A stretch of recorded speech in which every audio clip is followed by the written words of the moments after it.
Example 12 gives us a different type of combination circuit. In this case, the equivalent circuit can be made by combining resistors A and B, which are in series, to give us a 150 ohm resistor, and combining C and D, also in series, to give us a 165 ohm resistor. Sometimes we don't really need to fill out the entire table to figure out the answers to the questions. Here we're to determine the voltage and current for each resistor. Now we know that the voltage of 9 volts is shared across both of these branches. So I can figure out the current here, which I'll call current of A and B, and I can figure out the current here, which I'll call the current of C and D. To figure out each of these, I use Ohm's law, V equals IR.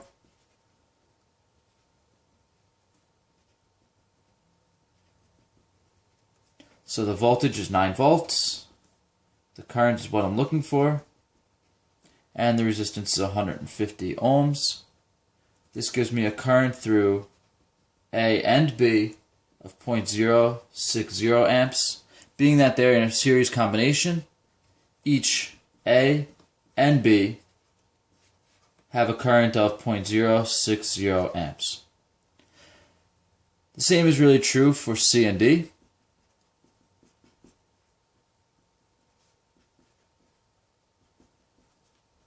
Nine volts equals I of C and D times the total resistance of 165 ohms. And so the current through C and D is 0.055 amps. And so IC and ID are 0.055 amps. Now that we have the individual currents and resistances, we can get the voltages again using Ohm's law. So 50 times 0.06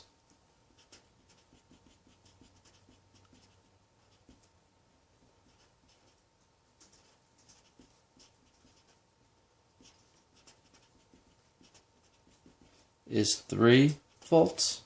When I do the same for B, I get 6 volts. For C, when I use the current of 0.055, I get 4.13 volts, and for D I get